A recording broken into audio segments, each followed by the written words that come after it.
खुदा मेरा खुदा है, जो सबसे बड़ा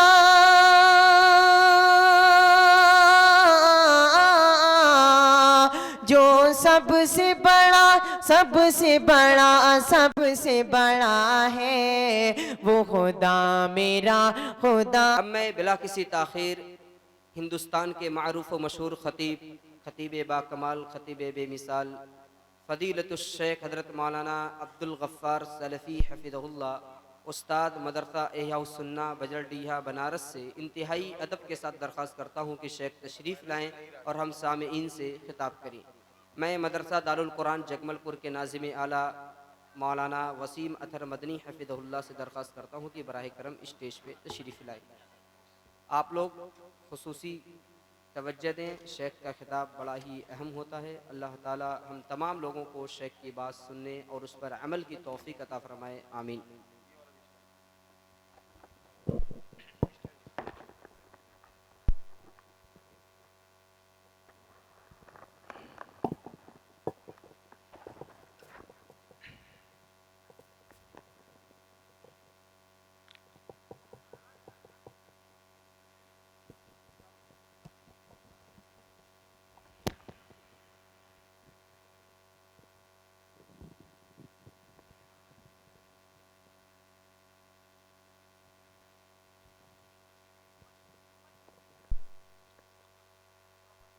अस्सलामु अलैकुम वरहमतुल्लाहि वबरकातुहू।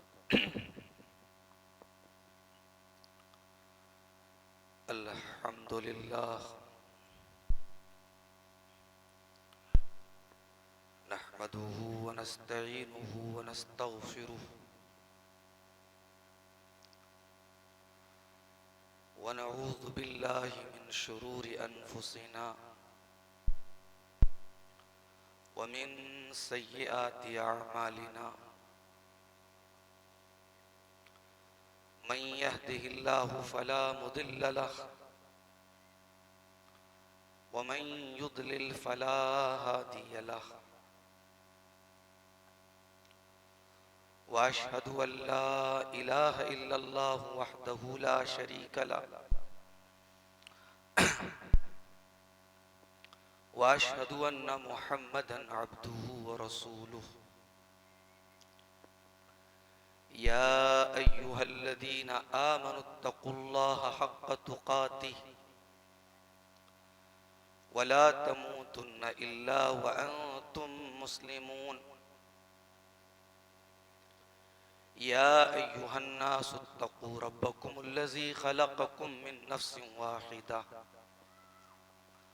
व ख़लक़ मिन्हा ज़ौजहा व बत्त मिन्हुमा रिजालन कसीरन व निसाअ वत्तक़ुल्लाहल्लज़ी तसाअलून बिही वल अर्हाम इन्नल्लाहा काना अलैकुम रक़ीबा। या अय्युहल्लज़ीना आमनुत्तक़ुल्लाहा व क़ूलू क़ौलन सदीदा युस्लिह लकुम अअमालकुम व यग़फिर लकुम ज़ुनूबकुम व मन युतिइल्लाह व रसूलहु फ़क़द फ़ाज़ फ़ौज़न अज़ीमा। अम्मा बअद फ़इन्न ख़ैरल हदीथ किताबुल्लाह व ख़ैरल हदी हदी मुहम्मदिन सल्लल्लाहु अलैहि वसल्लम व शर्रल उमूरि मुहदसातुहा व कुल्ल मुहदसतिन बिदअह व कुल्ल बिदअतिन ज़लालह व कुल्ल ज़लालतिन फिन्नार। अऊज़ु बिल्लाहि मिनश शैतानिर रजीम। बिस्मिल्लाहिर रहमानिर रहीम। या अय्युहल्लज़ीना आमनू क़ू अन्फुसकुम व अहलीकुम नारन वक़ूदुहन नासु वल हिजारह अलैहा मलाइकतुन ग़िलाज़ुन शिदाद ला यासून अल्लाह मा अमरहुम व यफअलून मा युअमरून। सदर मोहतरम, उलमाए किराम, मोहतरम बुजुर्गों, नौजवान साथियों, माओ और बहनों, प्यारे बच्चों, पिछले 4-5 दिनों से गला बिल्कुल बैठा हुआ है और गला जब बैठा हो तो उसका इलाज यही है कि गले को आराम दिया जाए।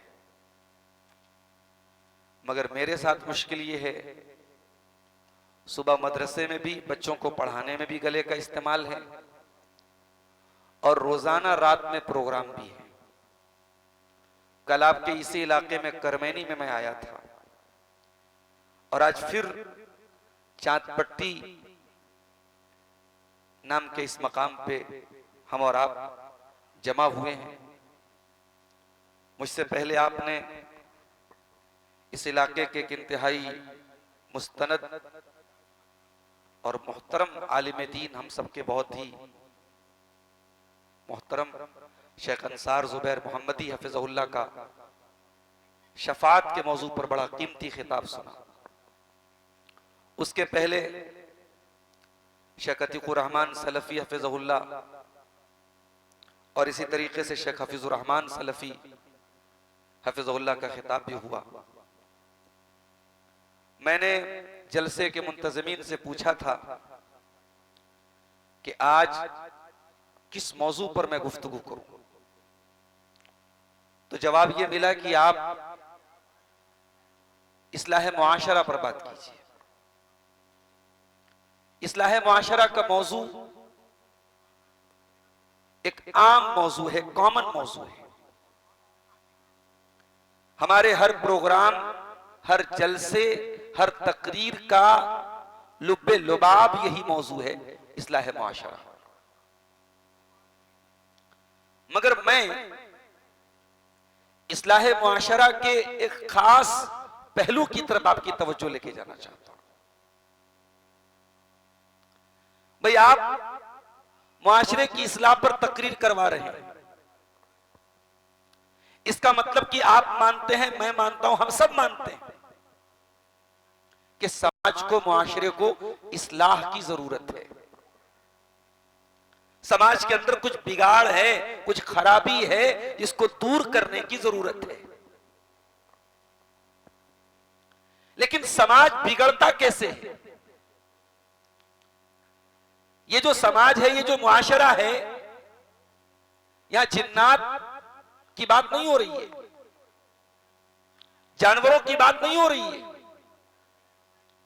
यहां बात इंसानी मुआशरे की हो रही है। और अगर हम ये कहते हैं कि मुआशरा बिगड़ा है, तो अल्फाज दीगर हम ये कहते हैं कि साहब हम बिगड़े हैं।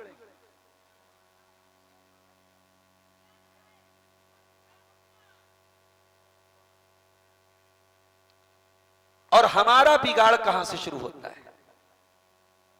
हमारा बिगाड़ हमारे घर से शुरू होता है। समाज को अगर सुधारना है, समाज की इस्लाह करना है, तो उसकी चाबी क्या है? हम पहले घर को सुधार लें। जब तक घरों की इस्लाह नहीं होगी, तब तक समाज की इस्लाह के बारे में सोचा ही नहीं जा सकता।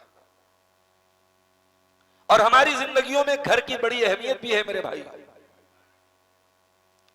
इंसान दुनिया में कहीं भी चला जाए, उसको सुकून अपने घर में मिलता है।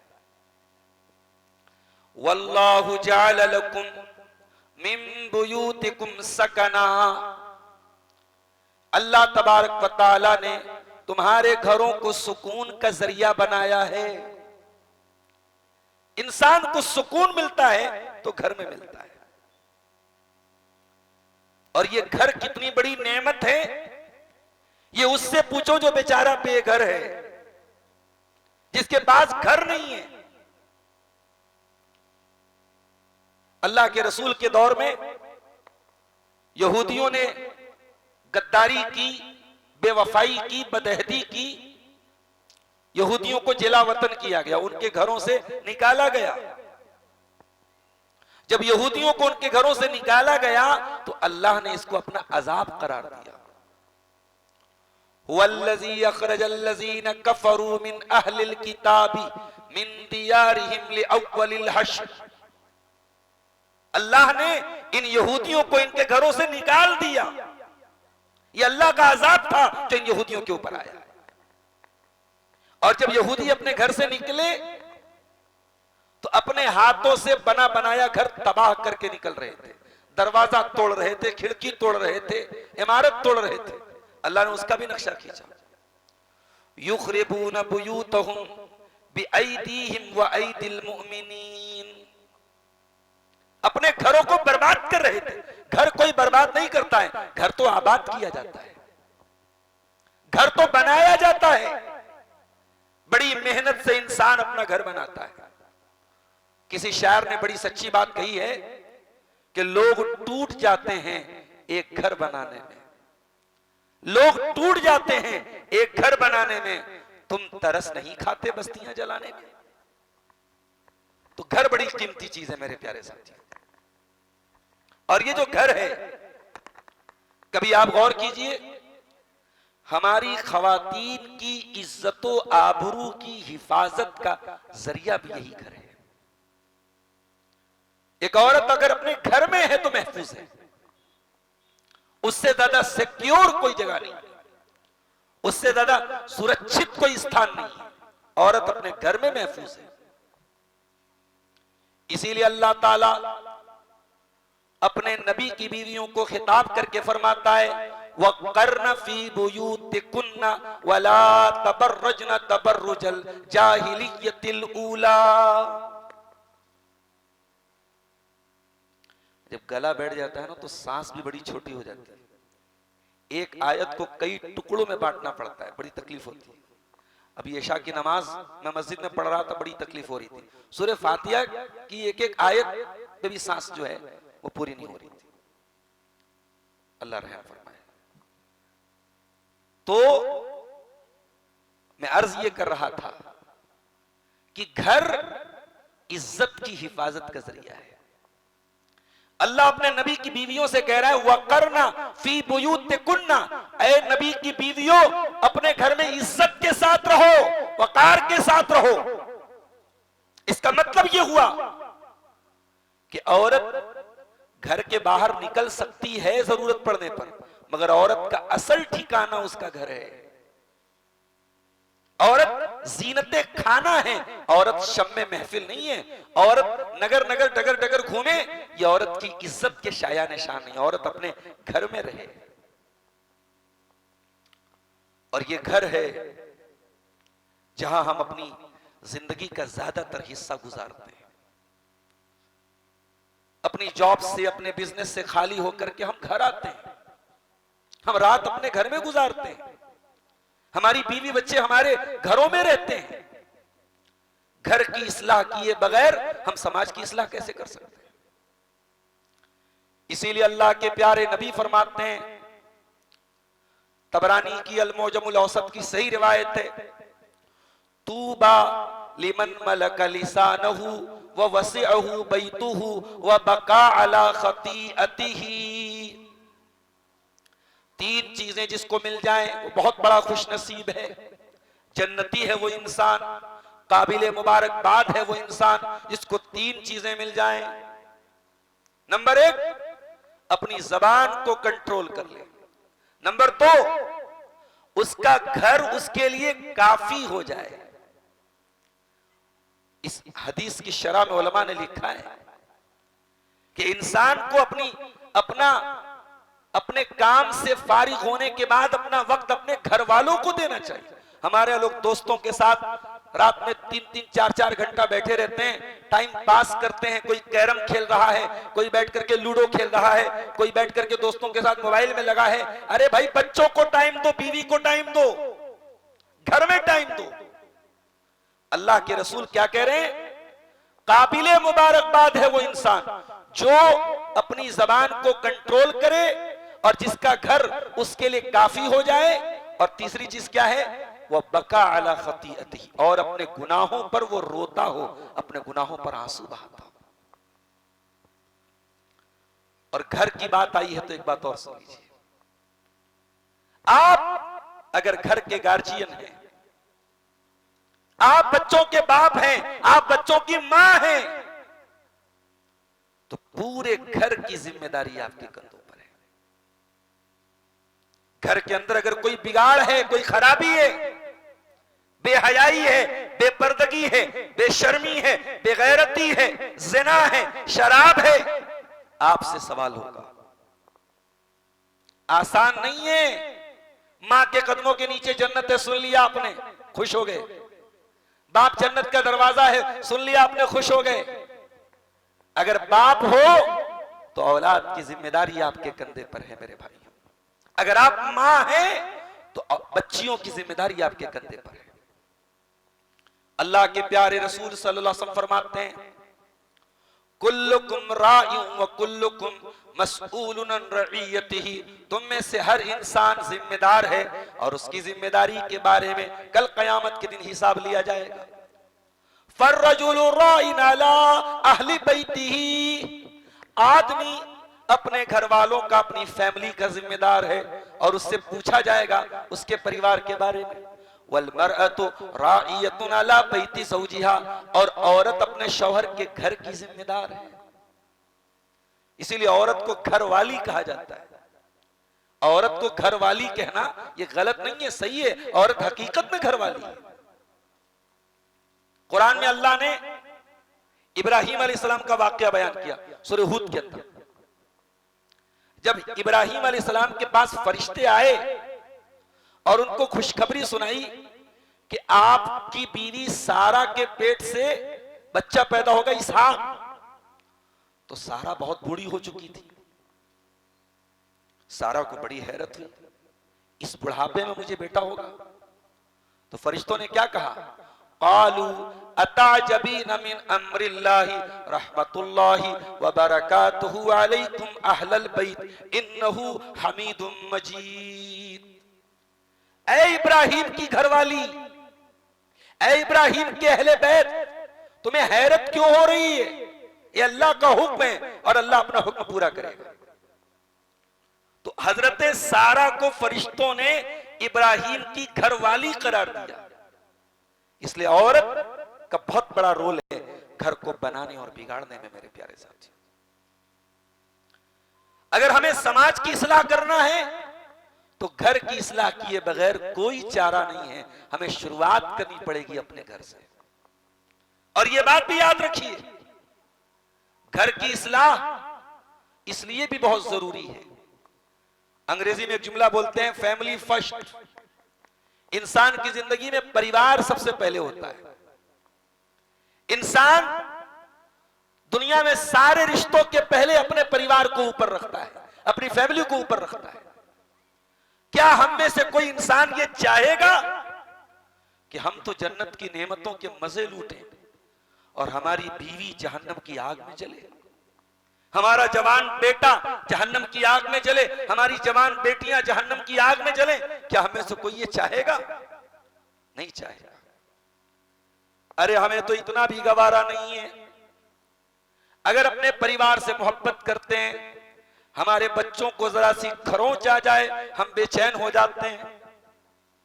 घर में काम करते हुए, खेलते हुए बच्चों के हाथ में कट लग जाए, बच्चों के पैर में चोट लग जाए, माएं रोने लगती हैं, बाप तड़प उठता है।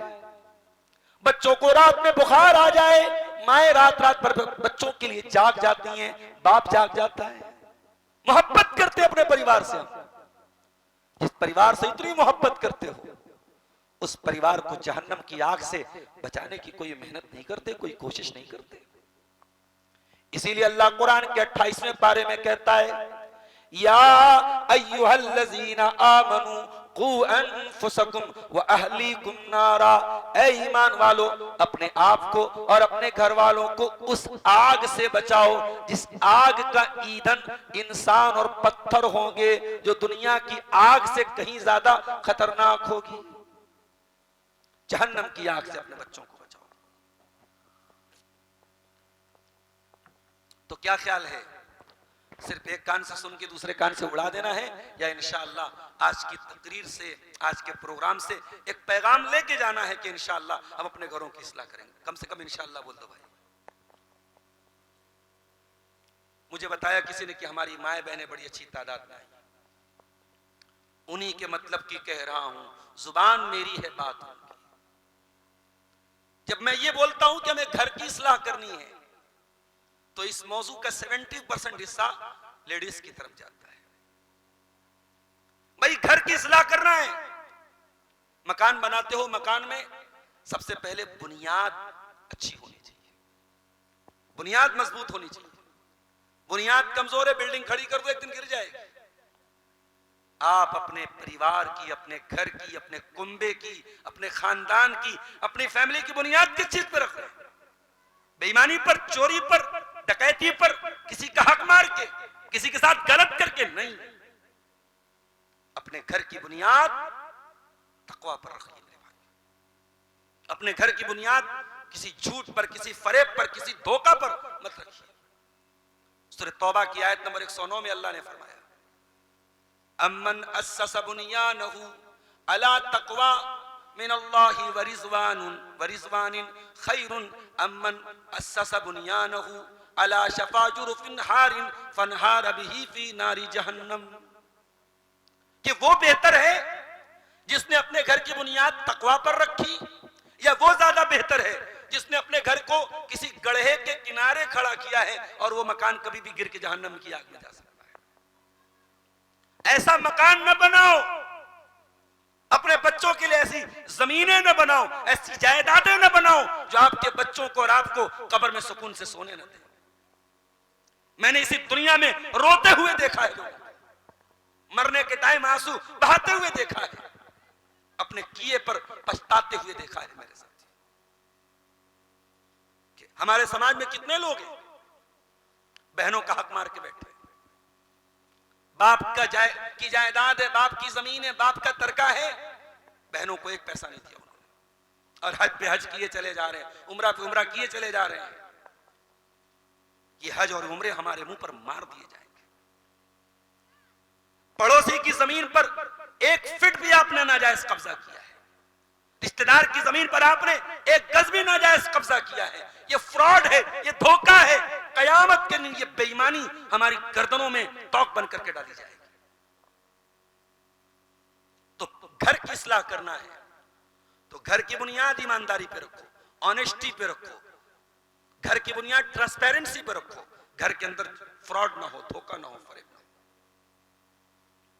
और घर की अगर इस्लाह करना है तो घर का जोड़ा सही होना चाहिए।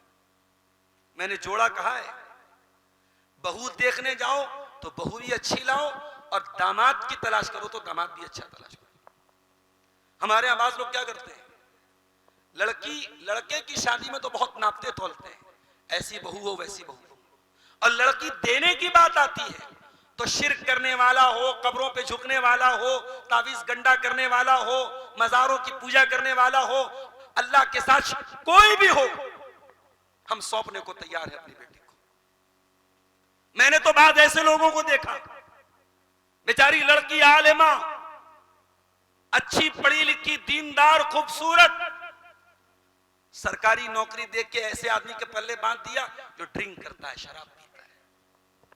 और जब किसी ने कहा कि भाई आपकी बेटी इतनी अच्छी, आप ऐसा दामाद तलाश कर रहे हैं, तो जवाब मिलता है कि साहब मेरी बिटिया बहुत नेक है, वो जाकर के मेरे दामाद को सुधार देगी। अपनी बेटियों को डिटर्जेंट पाउडर और वॉशिंग पाउडर मत बनाओ, वो दूसरों को जाकर के उनके अखलाक को सुधारे और संवारने का ठेका लेके बैठ जाए। माफ करना, जिन बेटियों को फूल की तरह पालते हो, जिन बेटियों की एक एक जरूरत पूरी करने पर उम्रें खपा देते हो, उन बेटियों को किसी बेईमान, किसी चोर, किसी शराबी, किसी जानी, किसी बदकार, किसी हरामखोर को सौंपते हुए अल्लाह से डरो मेरे प्यारे साथी। इमाम हसन बसरी के पास एक आदमी आया, कहा कि कसरल खुत्ताब लिल इब्नती, मेरी बेटी के बहुत सारे रिश्ते आ रहे हैं, लेमन उज़व्विजुहा, अपनी लड़की की शादी किससे करूं? इमाम हसन बसरी अपने दौर के बहुत बड़े आलिम, ताबईन में से, कहते हैं ज़व्विजहत तक़ी, अपनी बेटी की शादी किसी मुत्तकी से करो, इज़ा अहब्बहा अकरमहा, मुत्तकी से करोगे, दीनदार से करोगे, परहेजगार से करोगे, अगर तुम्हारी बेटी से मोहब्बत करेगा तो इज्जत देगा, और अगर मोहब्बत नहीं करेगा तो जलील नहीं करेगा। सलफ में से एक साहब का बीवी से कुछ झगड़ा हो गया, बीवी से झगड़ा हो गया, अनबन हो गई, तो दोस्तों में से किसी ने पूछा कि भाई बीवी आपकी कैसी है, बीवी ने आपको क्या ऐसा बोल दिया आप इतने उदास बने हुए हैं? तो उन्होंने कहा माफ करना, अपने घर का राज में किसी दूसरे को क्यों बताऊं? मेरी बीवी के अंदर कोई कमी है, कोई ऐब है, मैं तुमको क्यों बताऊं? कुछ दिनों के बाद तलाक हो गई, औरत अपने घर चली गई, वही दोस्त फिर मिले, कहा कि आप अब तो बता दीजिए, अब तो तलाक हो गई, कि बीवी के अंदर क्या कमी थी? कहा कि अब तो वो अजनबी औरत हो गई, पराई औरत हो गई, किसी पराई औरत का ऐब मैं क्यों बयान करूं? अल्लाह, जिंदगी सुकून से गुजारना है तो मियां बीवी का दीनदार होना बहुत जरूरी है मेरे साथ। बड़े अफसोस की बात है कि हमारे यहां बरादरी पहले देखी जाती है, स्टेटस पहले देखा जाता है, हम फाइनेंशियल कंडीशन पहले देखते हैं, घर मकान पहले देखते हैं, दीनदारी का नंबर बहुत बाद में आता है। अल्लाह के प्यारे नबी फरमाते हैं तुन कहुल मरातो ले अर्बईन, जब औरत की शादी होती है तो चार चीजें देखी जाती हैं, ले मालिहा वले हसबिहा वले जमालिहा वले दीनिहा, माल देखा जाता है, खानदान देखा जाता है, खूबसूरती देखी जाती है और दीनदारी देखी जाती है। फजफर बेज़ातिद्दीन, दीनदार औरत को लेके आ जाओ, कामयाब हो जाओ। लड़की तलाशो तो दीनदार तलाशो। मेरी प्यारी माँ और बहनों, खूबसूरती से समझौता कर लो, बिरादरी से समझौता कर लो, रुपये पैसे से समझौता कर लो, दीन से समझौता मत करना। बेदीन औरत आएगी घर को बर्बाद कर डालेगी। और ये जो हमारे यहां सास बहू का मसला चलता है, दुनिया की हर सास को अपनी बहू से शिकायत है।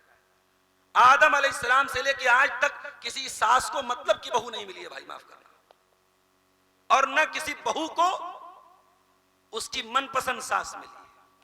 वजह क्या है? क्योंकि सास भी कभी बहू थी। भाई आज जो सास बनी है कल वो भी किसी की बहू थी, तो उसको जैसे जैसे सताया गया है वो क्यों ना सताएगी भाई अपनी बहू को? वो बेचारी झेली है तो वो झेलवा रही है। अल्लाह रहम फरमाए। तो दीनदारी देखो मेरे साथियों, शादियों में ताखीर न की। अभी हमारे अजीजम उसैद सल्लमहू नज़्म पढ़ रहे थे, काफिरों से दिल ना लगाओ। ये काफिरों से दिल क्यों ना लगाए? 35-35 साल की बच्चियां हो गई हैं, लोग शादी नहीं कर रहे। हराम हलाल के रास्ते बंद करके आप हराम से मना कर रहे हैं। माफ करना, ये इस्लाम का तरीका नहीं। इस्लाम ने हलाल के इतने ऑप्शन रखे हैं जो सफिशिएंट है, जो काफी है। हलाल के रहते हुए हराम की जरूरत नहीं पड़ेगी मेरे साथियों। आपने निकाह को मुश्किल कर दिया। इसी उत्तर प्रदेश के बाद इलाकों में मैं गया और मैंने सुना और देखा, जमीनें बेच के लोग बेटियों की शादी करते हैं, बैंक से लोन लेके लोग शादी करते हैं।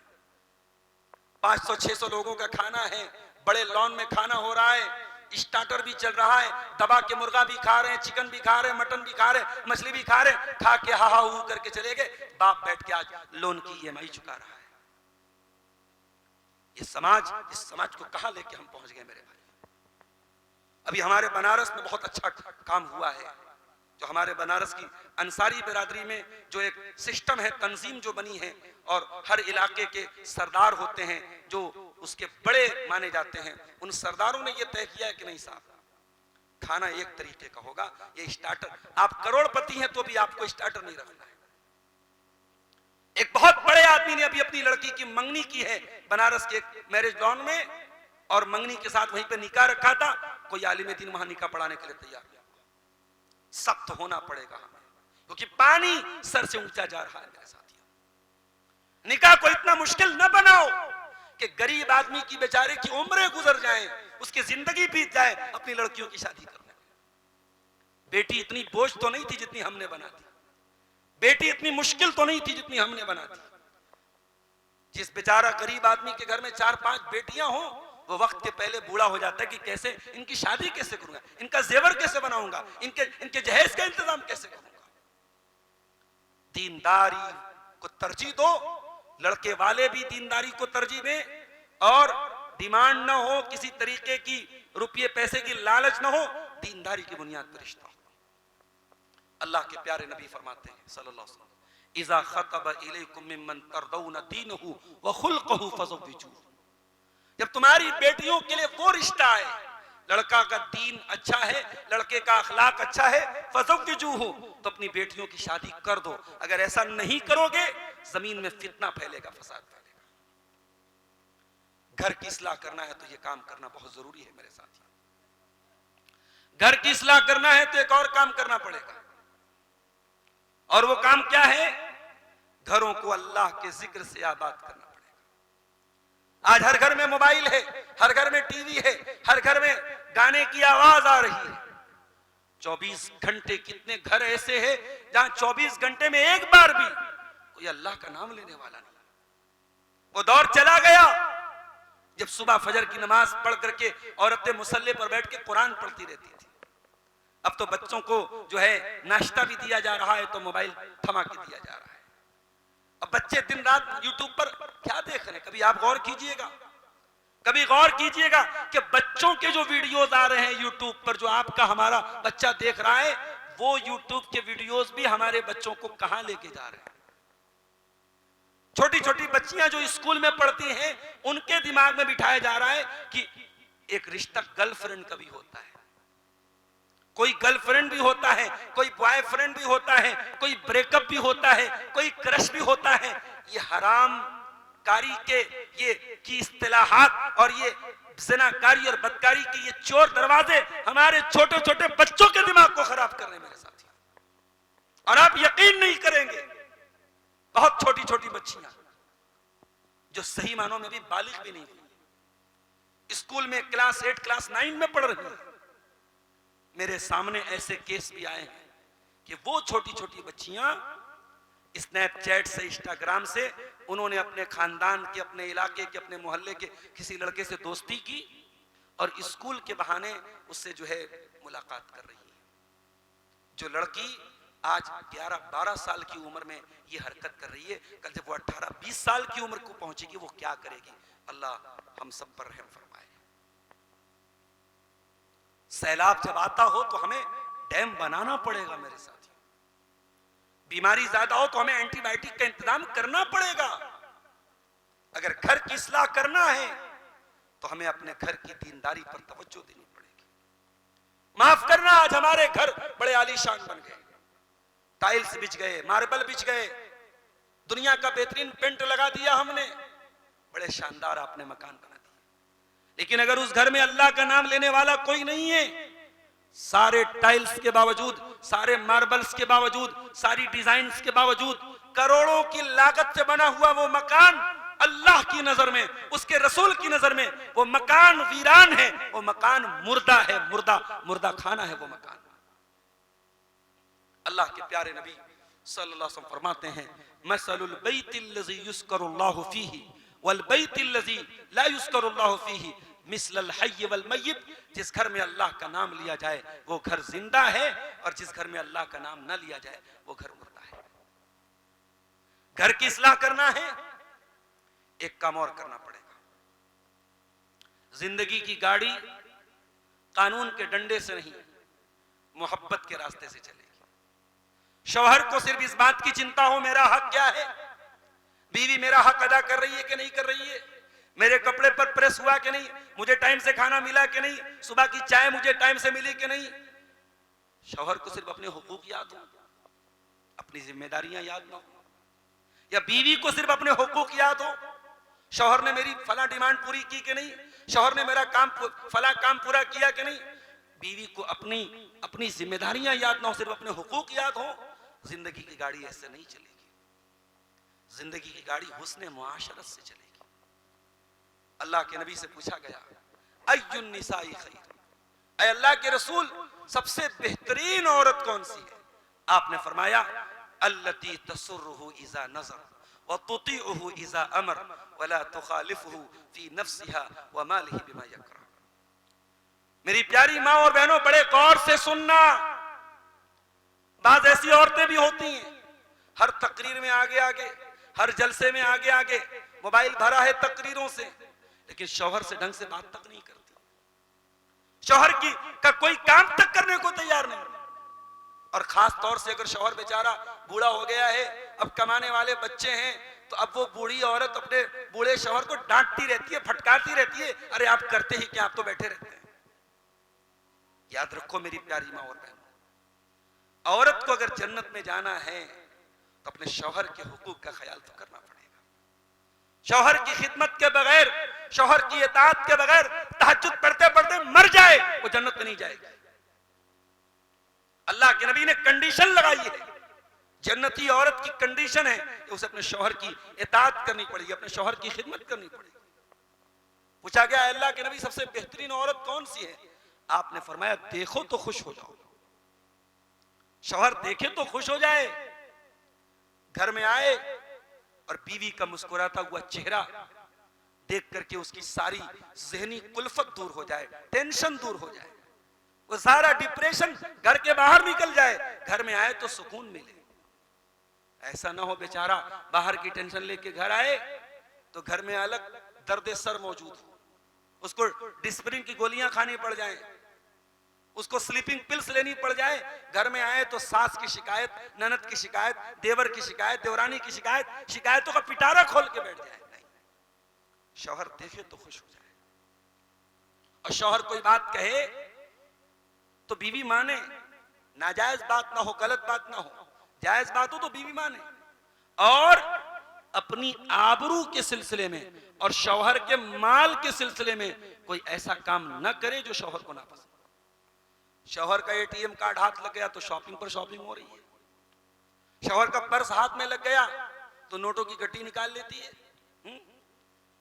भाई ठीक है, इजाजत है, अगर शौहर बीवी के बुनियादी हुकूक भी अदा नहीं करता है तो जरूरत भर का पैसा निकाल लेता है। इसका मतलब ये तो नहीं तुम एटीएम खाली कर दो, पर्स ही खाली कर दो शौहर का, बेचारा परेशान हो जाए। तो अपनी आबरू के सिलसिले में और शौहर के माल के सिलसिले में कोई ऐसा काम न करे जो शौहर को नापसंद। अच्छा, ये तो हो गया बीवी का मामला। शौहर को कैसा होना चाहिए? सहाबी रसूल आए, ऐ अल्लाह के रसूल, मा हक़्क़ु ज़ौजती अहदिना अलैहि, हमारी बीवी का हमारे ऊपर हक क्या है? आपने फरमाया, अन तुतीमहा इज़ा तइमता। अरे वेलकम ढाबे में जाके दोस्तों के साथ खा रहा है तो बीवी को कहे नहीं खिला रहा है? जायका दरबार में जाके चिकन विंग्स उड़ा रहा है तो बीवी को कहे नहीं लेके जा रहा है? तू जो खाओ बीवी को खिलाओ, और जिस मेयार का कपड़ा खुद पहनते हो बीवी। अच्छा, इस मामले में तो खैर माशाल्लाह हम लोग का कपड़ा 1000-1500 में हो जाएगा और औरतों का तो 4-5 हजार से शुरू होता है अल्हम्दुलिल्लाह, तो इसमें तो खैर कोई कमी नहीं है। वला तज़रिबिल वजहा, और कभी बीवी के चेहरे पर हाथ ना उठाओ। वला तुक़ब्बे, गाली गलौज से बात मत करो। वला तहजुर इल्ला फिल बैत, और अगर बीवी से अनबन हो जाए तो घर के बाहर मामला ना जाए, घर के अंदर ही रहे, घर के बाहर मामले को ना लेके जाओ। तो हुस्न मुआशरत से घर चलता है मेरे प्यारे साथी।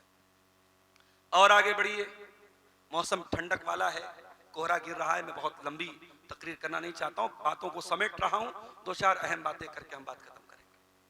घर की इस्लाह अगर करनी है तो एक काम हमें और करना पड़ेगा, घर में नमाज का माहौल पैदा करो मेरे साथ। घर में कोई बेनमाजी ना हो, बच्चों को भी नमाजी बनाओ। 7 साल का बच्चा हो गया, शरीयत की टर्म में अभी नाबालिग है, 7 साल की बच्ची नाबालिग है, लेकिन अल्लाह के प्यारे रसूल फरमाते हैं, मुरू औलादकुम बिस्सलाति वहुम अबनाउ सब'i सिनीन, तुम्हारे बच्चे 7 साल के हो जाएं, नमाज का हुक्म दो। वज़रिबूहुम अलैहा वहुम अबनाउ अश्र, और तुम्हारे बच्चे 10 साल के हो जाएं और नमाज न पढ़े तो उनकी पिटाई करो। नमाज का माहौल पैदा करो। अपने 7 साल के बच्चे को 10 साल के बच्चे को 7 साल की उम्र में नमाज का हुक्म दो। वज़रिबूहुम अलैहा वहुम अबनाउ अश्र, और तुम्हारे बच्चे 10 साल के हो जाएं और नमाज न पढ़े तो उनकी पिटाई करो। नमाज का माहौल पैदा करो। बच्चों का जब कमरा बनाओ तो अटैच बाथरूम बनाओ। नए दौर के माँ बाप को भी अपनी सोच को थोड़ा विकसित करना पड़ेगा। बच्चों के लिए अटैच बाथरूम का इंतजाम, अगर अल्लाह ने नवाजा है तो अटैच बाथरूम बनाओ, गीजर का इंतजाम करो और घर वालों का ऐसा माहौल बनाओ कि बच्चे फजर की नमाज भी जमात से पढ़ें।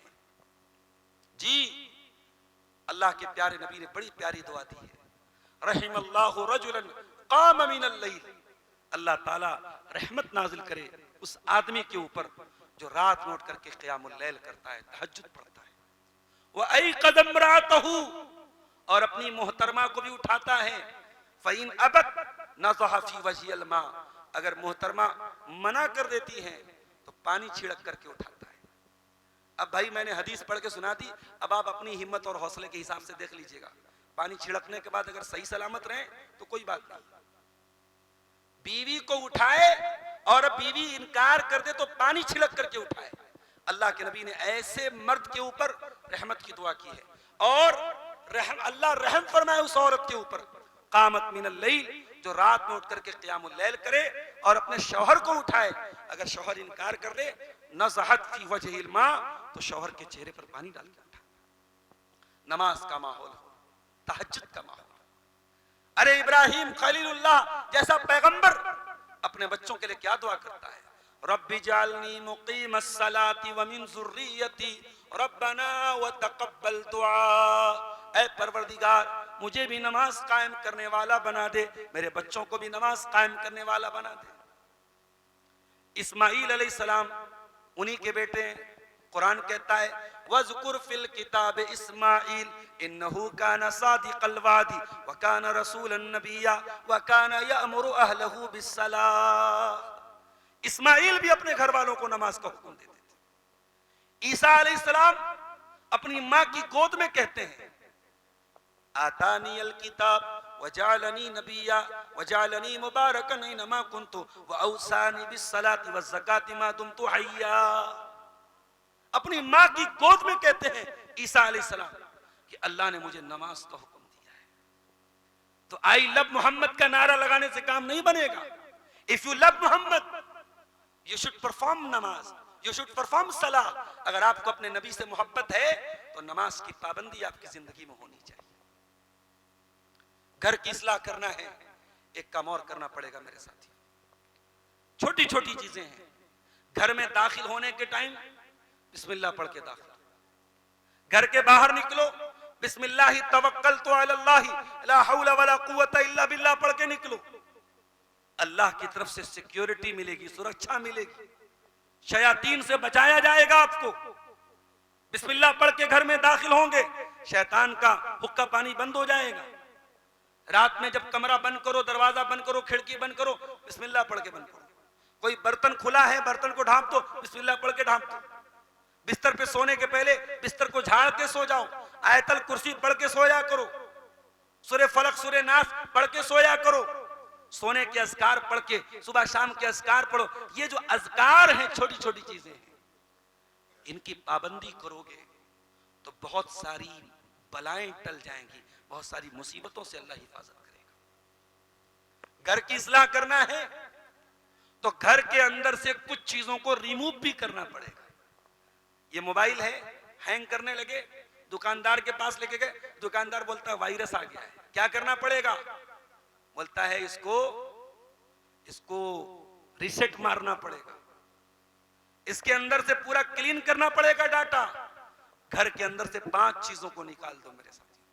अगर घर को एंटीवायरस से, घर को वायरस से बचाना है, घर को शैतान के वायरस से बचाना है, घर को गुनाहों के वायरस से बचाना है, तो 5 चीजों को घर से निकाल दो।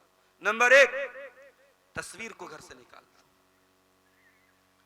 मोबाइल के अंदर जो तस्वीरें ली जा रही हैं उसका एक अलग मसला है, लेकिन तस्वीरों को बाकायदा आप शादी की तस्वीरों को फ्रेम करा के कमरों में लगा रहे हैं कि साहब ये मेरी शादी की यादगार है। तस्वीर का मामला बहुत सख्त है। अल्लाह के नबी के अल्फाज हैं ला तदखुलुल मलाइकतु बैतन फीही कल्बुन वला सूरा। जिस घर में कुत्ता हो, जिस घर में तस्वीर हो, उस घर में फरिश्ते नहीं आते। और मोबाइल से भी जो तस्वीरें ली जा रही हैं, बीवी की तस्वीर आपने मोबाइल पे ली और वो मोबाइल आपने दोस्तों के हाथ में दिया, आपकी बीवी को आपका दोस्त देख रहा है, आपकी गैरत कहां मर गई? और फिर बीवी का नंबर दुनिया जहान में बटा हुआ है और आपकी बीवी शादी में साड़ी पहन के तैयार होकर फोटो खींच के स्टेटस लगा रही है, फेसबुक पर अपने फोटो डाल रही है। ये बेगैरती, ये बेहयाई, इसको घर से निकाल दो मेरे साथ। औरत पर्दे में रहने की चीज है। अगर आपने इस मोबाइल के कैमरे से कुछ घर वालों की तस्वीरें ली भी हैं तो वो इतने सीक्रेट तरीके से होनी चाहिए कि किसी गैर महरम की नजर न पड़े। और आजकल एक नया ढकोसला चला है, बाज औरतें क्या करती हैं, शादी में गई, फोटो खींच ली, स्टेटस पे लगाया, साड़ी नजर आ रही है, कपड़ा नजर आ रहा है, ज्वेलरी नजर आ रही है, हाथ की मेहंदी की डिजाइन नजर आ रही है, चेहरे को छुपा दिया, चेहरे पर उन्होंने स्टार लगा दिया। अल्लाह अकबर, वाह रे तेरा स्टार। बाज जगहों पे प्रोग्रामों में गया, जलसों में, बिहार झारखंड के प्रोग्रामों में, बाज खवातीन जलसे में आई नकाब में, तो नकाब के ऊपर कोई लाइट चली है, वो लाइट चमक रही है, दूर से नजर आ रहा है ये नकाब वाली शहजादी जा रही है। और आजकल नकाब में भी ऊपर कहीं कहीं लिखा रहता है इस्लाम की शहजादी, किसी नकाब पे लिखा रहता है माशाअल्लाह, यानी जो बेचारा माशाअल्लाह कभी ना पढ़ा हो, इसके नकाब को देख के पढ़ ले, हाँ माशाअल्लाह बहुत अच्छी चीज जा रही है। तो नकाब को नकाब रहने दो मेरे भाई, पर्दे के जरिए बेपर्दगी ना आए, पर्दे को बेपर्दगी का जरिया मत बनाओ। मेरी प्यारी बहनों, ये पर्दा ये सिर्फ एक ड्रेस नहीं है, अल्लाह की कसम आपका नकाब दुनिया के करोड़ों इस्लाम के दुश्मनों के कलेजे पर चलने वाली छुरी है आपका नकाब। जब आप नकाब पहन के निकलती हैं, इस्लाम के दुश्मनों के कलेजे पर छुरी चलती है, वो चाहते हैं आपका नकाब उतर जाए। और माफ करना, इसी हमारे बनारस, मऊ, आजमगढ़, मुबारकपुर के इलाके में ये चीज भी देखी जा रही है कि घर से निकली तो नकाब में, ढाबे में जाके नकाब उतर गया, कॉलेज में जाके नकाब उतर गया, किसी पार्क में जाके उतर गया। अरे जब तू घर से नकाब में निकली थी तो वहां पार्क में कैसे उतर गया, ढाबे में कैसे उतर गया? क्या वहां जितने लोग हैं तेरे रिश्तेदार हैं, तेरे महरम है? शर्म आनी चाहिए। ये नकाब घर वालों के दबाव से नहीं होना चाहिए, समाज के दबाव से नहीं होना चाहिए। ये नकाब और पर्दे का मामला अल्लाह के कानून से है। मेरी प्यारी बहनों, अल्लाह का कानून है कि आप घर से निकले तो आप पर किसी वहशी की नजर न पड़े, किसी बदचलन की नजर न पड़े, किसी गैर मर्द की नजर न पड़े। पर्दा आपकी पहचान है। तो घर के अंदर से तस्वीर को निकाल दो, घर के अंदर से तावीज गंडों को निकाल दो। मकान के अंदर आपने कहीं लटकाया हुआ है, दुकान और मकान में खैर और बरकत के लिए, उस पर कुरान की आयतें लिखी हैं, ये आयतें नहीं लिखी है, गिनती लिखी है। तो जैसे गले में तावीज पहनना जायज नहीं है, हराम है और शिर्क तक लेके जाने वाला अमल है, वैसे ही घर के अंदर भी तावीज लटकाना जायज नहीं है। अरे घर में बरकत चाहिए तो कुरान पढ़ो, पढ़ने से बरकत आएगी। मेरा गला बैठा हुआ है, डॉक्टर ने दवा लिखी है, दवा पीने से मेरा गला ठीक होगा, दवा गले में लटकाने से ठीक तो नहीं होगा। कुरान शिफा है, कुरान पढ़ने से घर में बरकत आएगी, कुरान पढ़ने से घर से शैतान भागेगा। कुरान की आयतों को या उसकी गिनतियों को लटकाने से घर से शैतान नहीं भागेगा।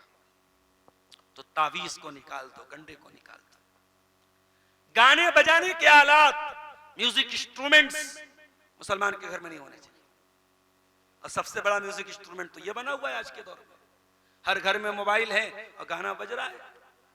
तहज्जुद पढ़ने वाले भी फेसबुक चला रहे हैं और पांचों टाइम के नमाजी भी इंस्टाग्राम चला रहे हैं और उस पे गाने भी हैं, म्यूजिक भी है, सब कुछ है।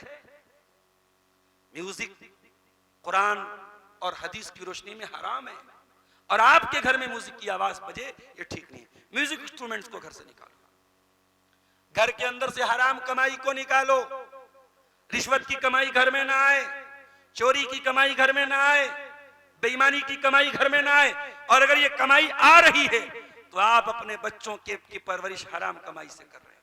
और अल्लाह के प्यारे नबी ने फरमाया कि मां नबत लहमुन मिन सुहतिन फन्नारु औला बिही, जिस जिस्म की परवरिश हराम कमाई से की गई हो वो जिस्म जहन्नम की आग में जलेगा।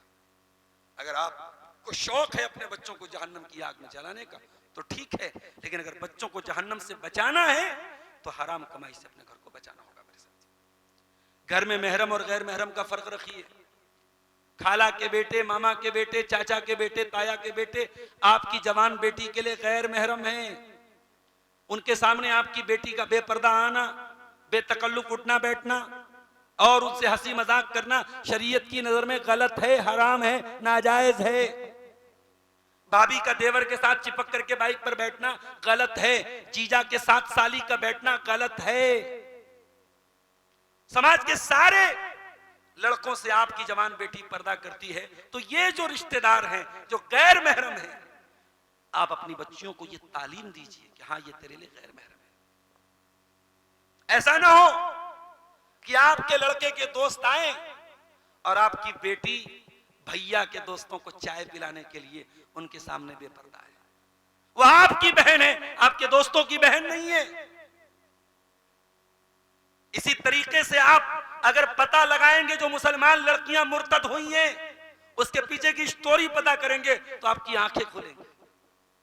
इसकी सहेली बनी कोई गैर मुस्लिम लड़की, फिर उस सहेली का कोई भाई था, वो उसने कहा कि मैं इस्लाम के बारे में जानना चाहता हूं, मैं आप मेरी बहन की सहेली हैं, मैं आपसे इस्लाम के बारे में जानना चाहता हूं।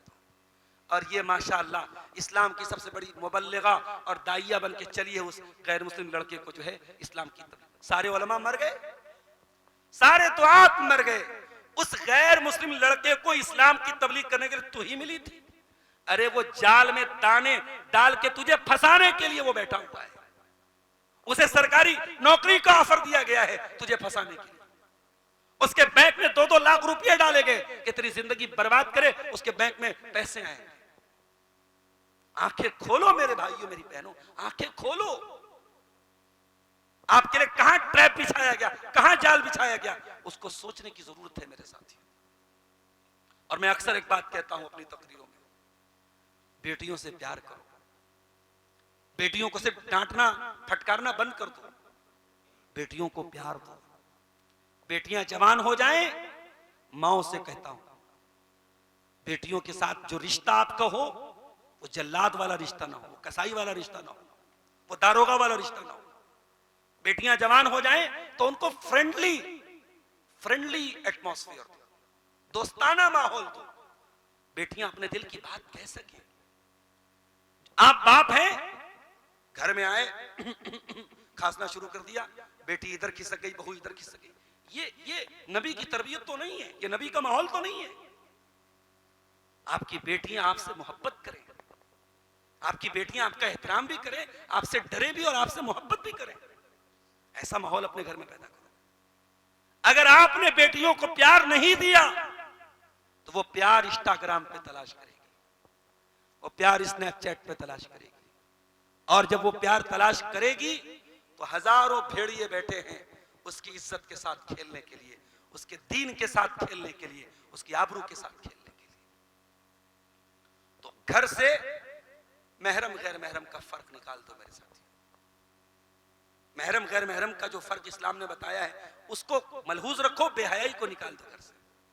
और आखिरी चीज बात करके बात खत्म करता हूं, हमारे घरों की अगर हमको इस्लाह करना है तो एक बहुत जरूरी कदम हमको क्या उठाना है कि हम अपने घर में नेक लोगों को से ताल्लुक रखें और नेक लोगों को घर में बुलाएं।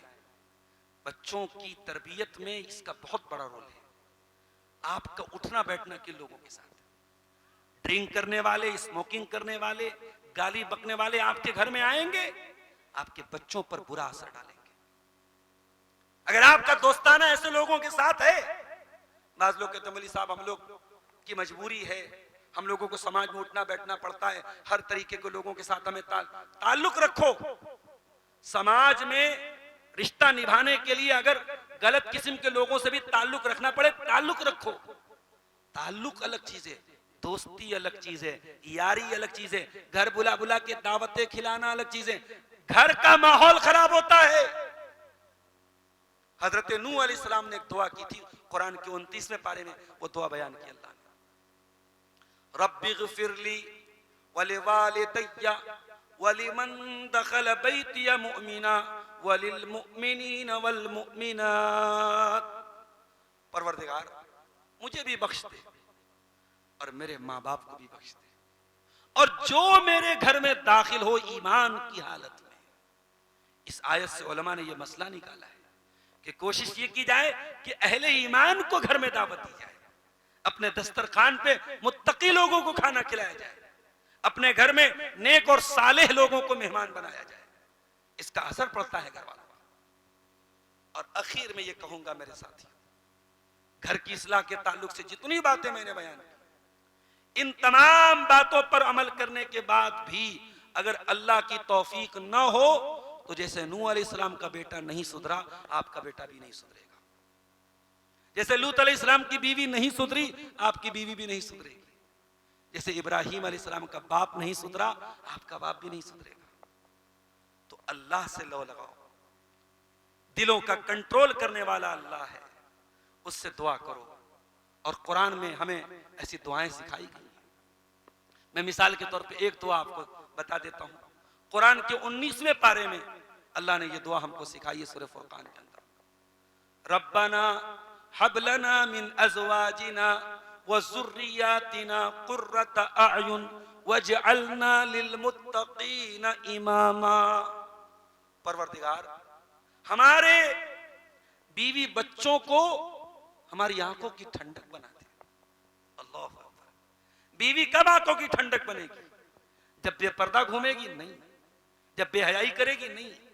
बीवी तब आपकी आंखों की ठंडक बनेगी जब वो दीनदार बनेगी। बच्चा कब बनेगा आंखों की ठंडक?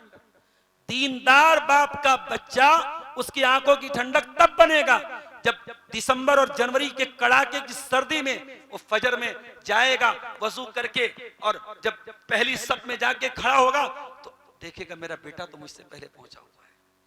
वो कभी रात में उठेगा तहज्जुद पढ़ने के लिए, वजू बनाने के लिए बाथरूम में दाखिल होगा तो देखेगा मेरा बेटा और बहू रात में उठ करके तहज्जुद पढ़ रहे हैं। ऐसा बेटा, ऐसी औलाद आंखों की ठंडक बनती है।